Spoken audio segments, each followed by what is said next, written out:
नमस्कार दोस्तों, एवरीथिंग अभिषेक YouTube channel पे मैं अभिषेक आप सभी का स्वागत करता हूं। ये वीडियो निश्चित रूप से बीएड के स्टूडेंट के लिए है जो कि फर्स्ट ईयर या फिर सेकेंड ईयर या फिर फर्स्ट सेमेस्टर में होंगे, तो उनके लिए है। जो कि पेपर का नाम आपको मैं बता दूं कि लैंग्वेज अक्रॉस द करिकुलम, जिसमें निकल के आता है कि मानक भाषा और बोलचाल की भाषा, जिसे डायलेक्ट बोला जाता है, और जो मानक भाषा उसको स्टैंडर्ड लैंग्वेज बोला जाता है, यानी कि बोली के बारे में हम इसमें समझेंगे। बोली क्या है, भाषा के रूप में बोली क्या होता है, इसके बारे में समझेंगे। साथ ही साथ नेक्स्ट वीडियो में समझेंगे बोली का निर्माण क्यों हुआ, बोली निर्माण होने के कारण क्या है और उसके महत्व क्या है, तो ये नेक्स्ट वीडियो में समझेंगे। इस वीडियो में समझेंगे कि बोली होता क्या है और बोली भाषा के रूप में कैसे आता है, तो इस बारे में हम समझेंगे। सबसे पहले देखें तो यहाँ निकल के आता है कि बोली शब्द अंग्रेजी के डायलेक्ट का प्रति शब्द है, यानी कि जो डायलेक्ट है उसको अंग्रेजी में कहा जाता है, बोली को अंग्रेजी में डायलेक्ट कहा जाता है, ये कहा जा रहा है। वीडियो अच्छा लगे तो लाइक कीजिएगा। वीडियो लास्ट तक नहीं देखते आप लोग, लास्ट तक देखिए, तब आपको समझ में आएंगे कि किस तरीके के वीडियो बनाए जा रहे हैं। कई सारे बच्चे जो कह रहे हैं कि बहुत सारे कमेंट कर रहे हैं कि वीडियो अच्छा नहीं होता है, तो आप लास्ट तक नहीं देखते हो तो कैसे समझ में आएगा आपको। लास्ट तक देखिएगा, उसके बाद ही आपको समझ में आएंगे। तो निश्चित रूप से यहाँ पे देखिए कि बोली शब्द अंग्रेजी के डायलेक्ट शब्द से बना है। देख सकते हैं अंग्रेजी में जो डायलेक्ट है ये कहा जाता है बोली को। उसके बाद कहा जाता है कि किसी छोटे, देख सकते हैं यहाँ पे निकल के आ रहा होगा कि किसी छोटे क्षेत्र में जब बोली का निर्माण किया जाता है, तो किसी छोटे क्षेत्र में देख सकते हैं यहाँ पे निकल के आ रहा होगा। थोड़ा सा ये क्या आ गया,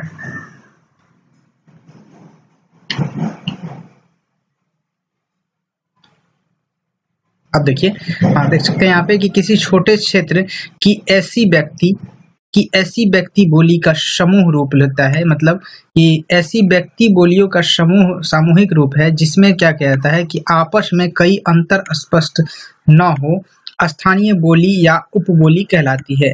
जो कि देख सकते हैं आप वहाँ पे कि सामूहिक रूप से किसी एक स्पेसिफिक क्षेत्र, किसी स्पेसिफिक व्यक्ति के लिए वहाँ पर जो वार्तालाप के लिए यूज किए जाते हैं उसको बोली कहा जाता है, जिसमें कि आपस में कोई अंतर स्पष्ट नहीं होता है और स्थानीय जो बोली या उपबोली कहलाता है। जो स्थानीय बोली या उपबोली कहा जाता है, जहाँ जैसे आप देखिएगा कि भोजपुरी हो गया, भोजपुरी तो एक लैंग्वेज हो गया, लेकिन ये बोली के अंतर्गत आएगा क्योंकि भोजपुरी के लिए एक अलग जो स्क्रिप्ट नहीं है, जिसका अलग स्क्रिप्ट नहीं होता है, उसको कहा जाता है बोली। किसी एक पार्टिकुलर क्षेत्र में पार्टिकुलर समुदाय को लेकर के जिस भाषा को बोले जाते हैं वार्तालाप के लिए, अपने में समन्वय स्थापित करने के लिए, तो ये कहलाता है संप्रेषण के लिए जो एक बोली की जो एक भाषा की उपयोग की जाती है, जिसमें एक स्पेसिफिक स्क्रिप्ट नहीं होता है, जिसका एक लिपि नहीं होता है, तो ये कहलाता है बोली कहलाता है, जो स्थानीय लोगों के साथ वार्तालाप के लिए किए जाते हैं। यहाँ पर देख सकते हैं इसी प्रकार बहुत सी मिलती जुलती उपबोलियां सामूहिक रूप से बोली जाती हैं, जिसमें कि मिलती जुलती बोलियां का सामूहिक रूप भाषा होता है। जो मिलती जुलती बोली होती है वो निश्चित रूप से सामूहिक भाषा होता है। जैसे देख ले सकते हैं यहाँ पे ठेठी एक भाषा होता है, जिसमें कि मैथिली, हिंदी और भोजपुरी तीनों का मिक्स रहता है, तो ये आपको एक हिंदी से मिलता जुलता रहता है। तो ये निश्चित रूप से यही कह रहा है कि जो सामूहिक रूप से भाषा होता है। यहाँ देख सकते हैं कि अतः एक भाषा क्षेत्र में कई बोलियां होती है, एक भाषा क्षेत्र में कई बोलियां होती है। जैसे कि हिंदी भाषी क्षेत्र में वहाँ पर कई तरह की बोली होती है। जैसे बिहार को ही ले ले तो बिहार में ज़्यादातर हिंदी भाषी हैं, तो यहाँ पर देखने को मिलेंगे भोजपुरी मिलेंगे, बाजिका मिलेंगे और बहुत सारे मैथिली मिलेंगे।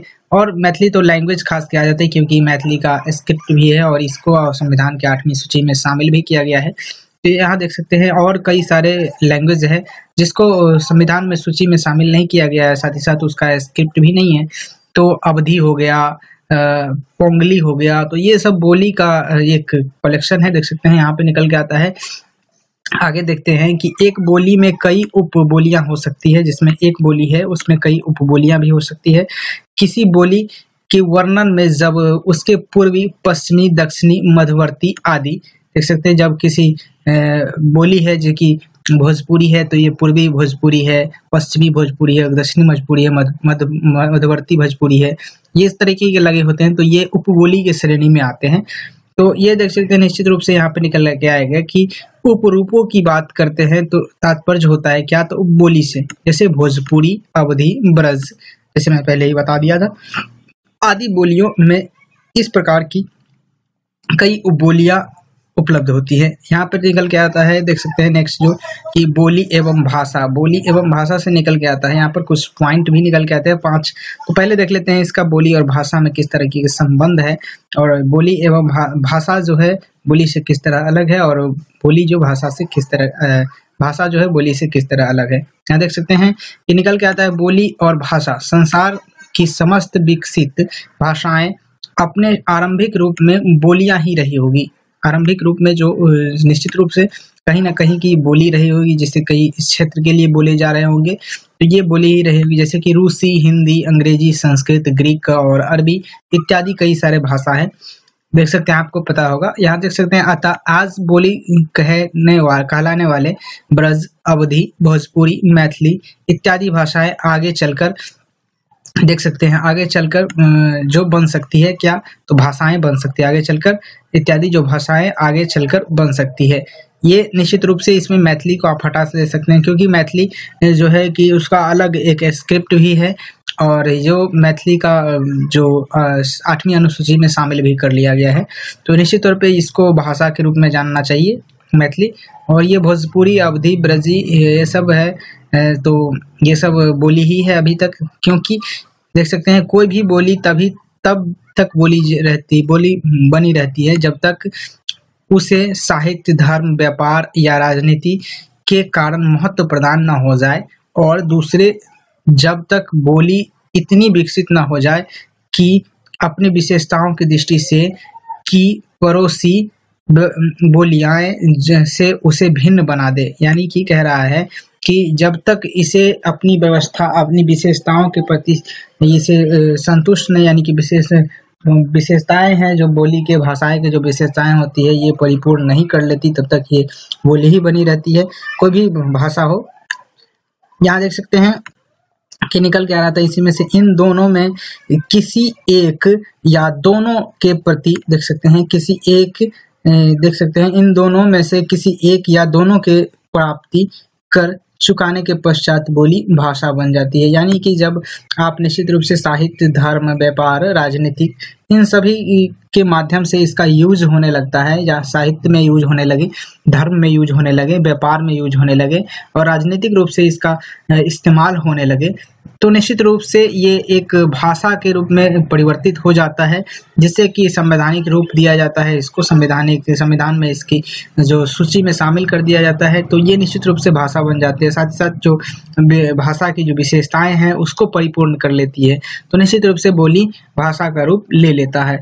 यहाँ देख सकते हैं आगे निकल के आ रहा था इसी में से कि 5 पॉइंट निकल के आ रहा था कि भाषा का क्षेत्र देख सकते हैं, भाषा का क्षेत्र अपेक्षाकृत बड़ा होता है और बोली का छोटा होता है। देख सकते हैं यहाँ पर से आपको ये पॉइंट निकल के आएगा, भाषा और बोली में अंतर भी आप बना सकते हैं यहाँ से, कि भाषा का क्षेत्र अपेक्षाकृत बड़ा होता है बोली से, और बोली का जो क्षेत्र होता है वो छोटा होता है, दायरा होता है। भाषा किसी बड़े क्षेत्र के लिए बोला जाता है, और बोली एक समाज के लिए या फिर एक जाति समुदाय के लिए बोली जाने वाली भाषा होती है। नेक्स्ट जो पॉइंट है निकल के आ रहा था यहाँ पे कि भाषा के अंतर्गत कई बोलियां हो सकती है, भाषा के अंतर्गत कई सारे बोलियां हो सकती है, डायलेक्ट हो सकते हैं भाषा के अंतर्गत, लेकिन भाषा जो है बोली के अंतर्गत नहीं आ सकता।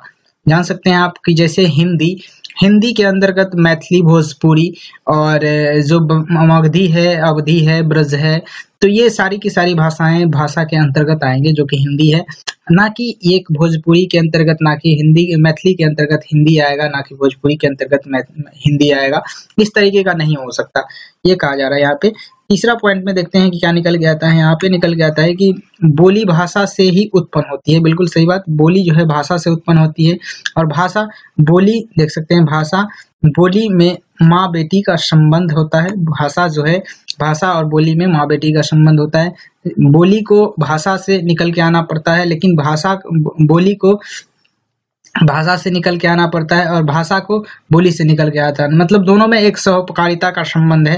देख सकते हैं यहाँ पे निकल के आता है कि बोधागम्यता, देख सकते हैं बोधगम्यता, यानी कि बोधगम्यता यदि दो व्यक्ति ध्वनि रूप आदि की दृष्टि से ढंग से नहीं बोलते लेकिन एक दूसरे की बात समझ ले, अर्थात पारस्परिक बोधगम्यता एक भाषा की कसौटी है, तो समझा जाए देख सकते तो समझ जाना चाहिए कि उनकी बोलियां किसी एक भाषा की बोलियां हैं। यहाँ देख सकते हैं कह रहा है बोधगम्यता यानी कि जो आप समझाना चाह रहे हैं अगले व्यक्ति को ध्वनि के रूप में, तो अगर वो व्यक्ति दृष्टि रूप से दृष्टि मतलब अच्छे तरीके से उस ध्वनि को समझ लेता है, अर्थात जो एक स्पेसिफिक एक विशिष्ट भाषा को लेकर के वो ध्वनि नहीं है, अर्थात ये जो भाषा होगा ये निश्चित रूप से उस व्यक्ति के जो क्षेत्रीय भाषा है